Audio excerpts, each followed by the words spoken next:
आप सभी का एचडी ओपीएस पे स्वागत है। आशा करते हैं आप लोग अच्छे तरीके से पढ़ाई कर रहे होंगे, मन लगा के बढ़िया तरीके से। आपका एग्ज़ाम जो है बहुत नज़दीक आ रहा है भाई। टाइम का टैंक धीरे धीरे खाली हो रहा है। अभी जुलाई आपका जाने वाला है, अगस्त आने वाला है। 22 दिसंबर की डेट आपको मिली हुई है। हो सकता है कुछ चेंजेस हों उसमें, लेकिन आप 22 दिसंबर को टारगेट बना करके बढ़िया तरीके से पढ़ाई करिए। एक पोस्ट आपको लेनी है, 550 के करीब पोस्ट हो चुकी हैं समीक्षा अधिकारी में। ये आपके लिए बहुत ही बड़ी बात है और बहुत बड़ी खुशखबरी है, तो इतना आप समझ सकते हैं। देखिए, यहाँ फिलहाल हम बात करेंगे समीक्षा अधिकारी की पावर के बारे में कि समीक्षा अधिकारी की पावर होती कितनी है। पावर यानी शक्ति, समझ सकते हो आप लोग। समीक्षा अधिकारी सुपरमैन होता है, स्पाइडरमैन होता है या फिर आयरन मैन होता है, तो इस सारी बात यहाँ पर करेंगे। देखिए, सचिवालय के समीक्षा अधिकारी की बात करें उससे पहले आपको बता दें क्यूज सेशन हम लेकर आने वाले हैं। प्रैक्टिस पीडीएफ आपको जो भी चाहिए वो आपको टेलीग्राम चैनल पे मिल जाएगी। वहाँ आपको घटना चक्र की पीडीएफ भी मिल जाएगी, करंट अफेयर की पीडीएफ भी मिल जाएंगे, तो टेलीग्राम ज्वाइन कर लीजिए। वहीं घटना चक्र की मैराथन क्लासेज हिस्ट्री वाली पढ़ी हैं और जियोग्राफी वाली क्लासेज चल रही, इकोनॉमी, पॉलिटी, साइंस, सारी क्लासेज लगातार हम लेकर आएंगे घटना चक्र की।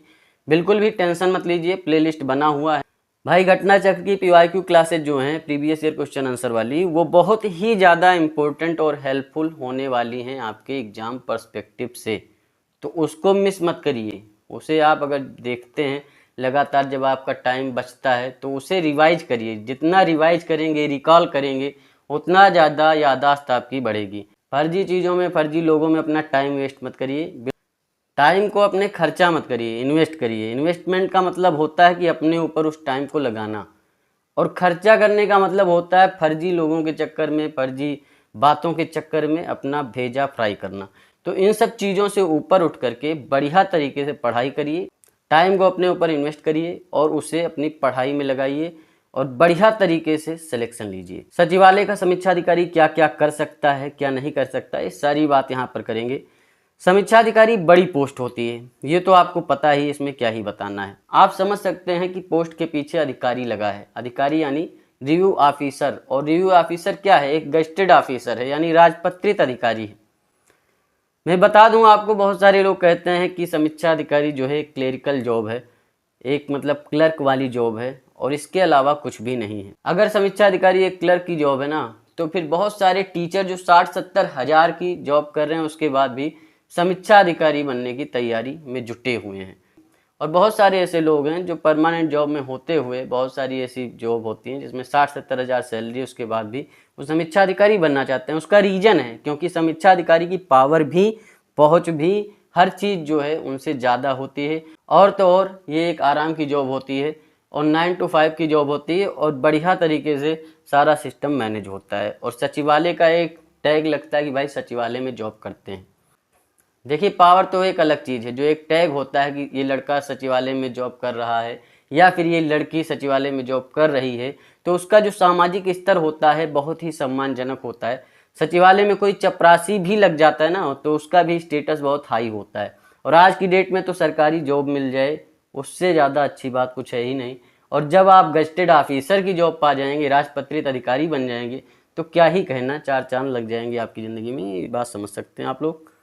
जब आप समीक्षा अधिकारी बनते हैं तो बहुत सारे विभाग होते हैं भाई। शिक्षा का विभाग अलग है, मेडिकल का विभाग अलग है, पीडब्ल्यूडी अलग है, आपका सड़क मंत्रालय का विभाग अलग है, उद्योग विभाग अलग है। तो उसमें किसी भी विभाग में आपको डाल दिया जाएगा कि भाई इस विभाग को देखना है। भाई शिक्षा विभाग है तो उसमें बहुत सारे सेक्शन ऑफिसर होते हैं। हर सेक्शन ऑफिसर के अंतर्गत आरओ काम करता है, समीक्षा अधिकारी काम करता है।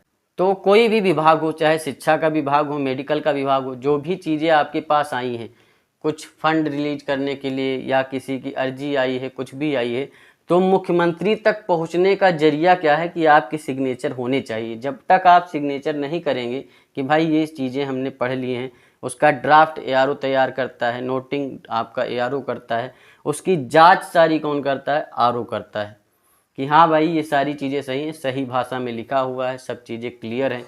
तो जब आपके सिग्नेचर हो जाएंगे तभी वो आपके सचिव, मुख्य सचिव तक होते हुए आपके मुख्यमंत्री तक पहुंचेगा, अगर पहुंचना है तो। अगर काम नीचे का है तो नीचे से भी हो जाएगा। तो ये आप समझ सकते हैं कि आपके सिग्नेचर की कितनी वैल्यू है जब आप सचिवालय में पहुंचते हैं। भाई आप समीक्षा अधिकारी हैं, आपके ऊपर के बहुत सारे ऑफिसर होते हैं, आईएएस ऑफिसर हैं, पीसीएस ऑफिसर हैं, सबके साथ उठना बैठना है आपका। कोई भी काम आपका रुकना नहीं है। COG नंबर आपको मिलता है, 3 BHK आवास आपको मिलता है, मेडिकल सुविधाएं आपको मिलती हैं। प्रदेश में कहीं भी किसी भी विभाग में काम हो, DM SDM तक कोई काम होता है आपको, नीचे का तो छोड़ ही दीजिए, वो तो तुरंत सुनेंगे, तो वो आपकी बहुत रिस्पेक्ट से बात करेंगे, क्योंकि उन्हें पता है कि आप सचिवालय में काम कर रहे हैं और एज ए अधिकारी काम कर रहे हैं और आप किनके साथ उठ बैठ रहे हैं, तो उन्हें सारी चीज़ें पता हैं। तो ये आप समझ सकते हैं कि समीक्षा अधिकारी का भौकाल रुतबा कितना ज़्यादा टाइट होता है सामाजिक स्तर पे। समीक्षा अधिकारी का लाइफ स्टाइल एक बहुत बढ़िया लाइफ स्टाइल माना जाता है भाई। 9 to 5 की जॉब होती है, संडे सैटरडे आपका ऑफ रहता है, COG नंबर आपको मिलता है, 3 BHK आपको मिलता है, मेडिकल सुविधाएं आपको मिलती हैं, सारी चीज़ें आपको मिलती हैं। तो इस तरीके से आप समझ सकते हैं कितनी पावर होती है समीक्षा अधिकारी की। समीक्षा अधिकारी से आपका प्रमोशन सेक्शन ऑफिसर पे होगा और सेक्शन ऑफिसर के बाद आप धीरे धीरे प्रमोट होते जाएंगे और यह है कि आप IAS ऑफिसर रैंक तक भी जा सकते हैं। प्रमोशन का स्पेशल वीडियो आपको बना दिया जाएगा कि समीक्षा अधिकारी किस पोस्ट तक जा सकता है, कब तक वो IAS ऑफिसर बन जाएगा, तो सारी बात आपको नेक्स्ट वीडियो में बता दी जाएगी। तो पावर काफ़ी होने वाली है, बहुत बढ़िया जॉब होती है। राजपत्रित अधिकारी बनेंगे आप डायरेक्ट।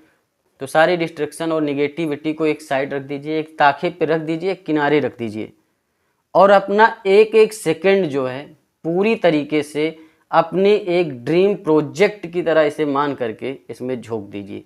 अभी आपके पास 5 महीने का टाइम बचा है और 5 मिनट भी आप अपना वेस्ट नहीं करेंगे, इतना आप दिमाग में रख लीजिए। क्योंकि आपने पेपर देखा है, 11 फरवरी को एग्ज़ाम था, उसका आपने देखा कि हिंदी और GK GS का पेपर कैसे आया। हिंदी तो ठीक था, GK GS में कितना ज़्यादा कॉम्प्लिकेटेड सारी चीज़ें आई हैं। क्यूज सेशन हम चालू करने वाले हैं उसी तरह के क्वेश्चन आंसर के बेसिस पे, और प्रैक्टिस PDF भी आपको समीक्षा अधिकारी के लिए प्रोवाइड करवा दी जाएगी। और जो भी प्रैक्टिस PDF ऑलरेडी पड़ी है जा करके टेलीग्राम पे डाउनलोड कर सकते हैं। घटना चक्र की PDF भी आपको वहाँ पर मिल जाएगी। अभी आपके पास टाइम है, वक्त है, मौका है, तो इसका सही यूज करिए। बाद में पछताने वाला सिस्टम ना रहे कि यार थोड़ा टाइम और होता, क्योंकि टाइम आपको दे रखा है। ठीक भाई, 11 फरवरी से दिसंबर तक का टाइम आपको समीक्षा अधिकारी ने दिया है। जिन लोगों की तैयारी नहीं भी थी वो भी बढ़िया तरीके से तैयारी कर सकते थे और अभी भी कर सकते हैं, अभी भी आपके पास टाइम है। एक गोल्डन अपॉर्चुनिटी आप सभी के पास। बहुत सारे लोग कमेंट करते हैं वैकेंसी कब आएगी। 2026 तक संभावना कर सकते हैं, हो सकता है और भी आगे चली जाए, तो कुछ भी कहा नहीं जा सकता है। 2026 में भी आई तो 27 में कंप्लीट होगी। अभी आपके पास क्या है कि 2024 है, 25 तक आपका सब कुछ मामला क्लियर हो जाएगा, 25 में आप जॉब पा जाएंगे। यही आपके पास मौका है जिनका पेपर खराब हुआ था या जिन्होंने पेपर नहीं दिया था, जिनकी तैयारी नहीं थी, तो भाई अभी आपके पास 5 महीने का बढ़िया टाइम है। इसमें आप सिलेक्शन ले सकते हैं। सचिवालय में जब आप पहुँचे तो लोग आपके ऊपर फूल माला की बारिश करें, बहारों फूल बरसाओ वाला DJ पे सॉन्ग भी बज सकता है। समझ सकते हैं इसमें क्या ही समझाना है। तो मज़े की जॉब है, आपकी पर्सनालिटी में 4 चांद लग जाएंगे। अपने माँ बाप का नाम रोशन करना है तो भाई जी तोड़ मेहनत करनी पड़ेगी। टाइम मत देखिए, टाइम टेबल भी मत देखिए। खुद को आप इस वैकेंसी के लिए इतना समर्पित कर दीजिए कि जो 6 महीने हैं वो आपको 6 महीने लगे ही ना, आपको पता ही ना चले कब ये बीत गया। इतना ज़्यादा पढ़ाई, प्रैक्टिस, रिवीजन आप करिए। और समय का क्या है, समय बहुत जल्दी बीतता है। आप आज सोच रहे हैं, इंतज़ार कर रहे हैं कि भाई 22 दिसंबर आएगा, दिसंबर आएगा, एग्ज़ाम होगा, प्री होगा, फिर मेंस होगा। दिसंबर आएगा क्या, दिसंबर आके चला भी जाएगा और आपको पता भी नहीं चलेगा। लेकिन बात यह है कि दिसंबर आपको याद कैसे रहेगा। दिसंबर आपको तभी याद रहेगा जब आपका एग्ज़ाम अच्छा होगा और आप सिलेक्शन लेंगे, तो याद रहेगा कि हाँ भाई दिसंबर में प्री हुआ था और मार्च अप्रैल में इसका मेंस हुआ था और जा करके देखो मेरा सिलेक्शन हो गया। तो इसको एक यादगार बनाना है दिसंबर को, तो उस तरीके से पढ़ाई करनी है। तो आशा करते हैं कि RO की पावर के बारे में सारी चीज़ें क्लियर हो गई होंगी। अगला वीडियो प्रमोशन के ऊपर बना देंगे और घटना चक्र की मैराथन क्लासेस चल रही, लगातार उसे पढ़ते रहिए, रिवाइज करते रहिए। क्यूज सेशन भी हम जल्दी लेकर आ रहे हैं। प्रैक्टिस PDF आपको टेलीग्राम पे मिल जाएगा। तो मन लगा के पढ़ाई करते रहिए। चैनल को सब्सक्राइब करिए, वीडियो को लाइक करिए, शेयर करिए। मिलते हैं नेक्स्ट वीडियो में। धन्यवाद, थैंक यू, शुक्रिया।